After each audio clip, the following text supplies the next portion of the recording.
Ang madalas na peg ng mga gustong magbawas ng timbang, no rice diet. Mataas kasi ang kanin sa carbohydrates na siyang nakapagpapataba. Pero I wonder, totoo nga rin ba na ang taong mahilig sa kanin, mas maikli raw ang buhay? Allowed tayo ng at least 6 to 11 servings of rice per day, depende kung lalaki o babae ka at depende sa height mo at sa performance ng physical activity. Pero hindi naman kailangan tuluyang umiwas sa pagkain ng kanin dahil may mga klase nito na masustansya at hindi gaanong nakatataba. Ito ang dinayo namin ng aking mag-anak sa isang spa village sa Tagaytay. Dito, fresh o bagong pitas ang mga gulay at herbs na ginagamit sa pagluluto.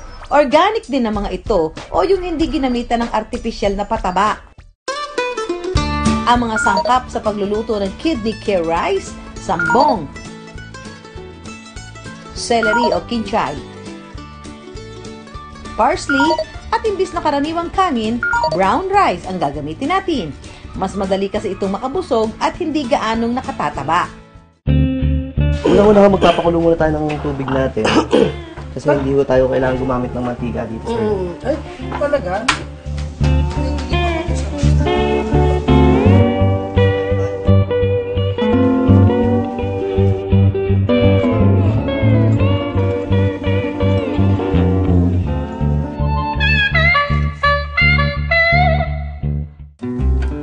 Ang next po natin yung rice for the heart.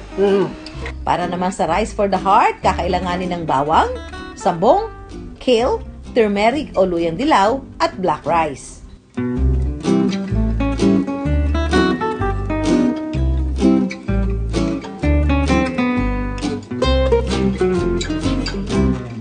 Ang next po natin yung anti-aging rice. Yan! Bagay sa'yo yan.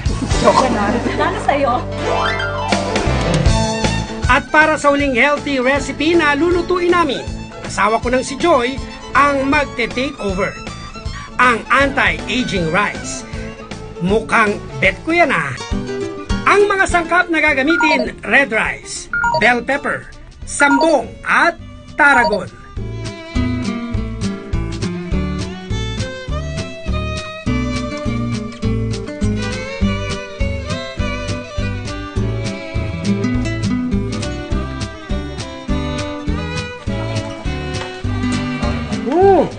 Para akong kumain ng kanin na may lasagna.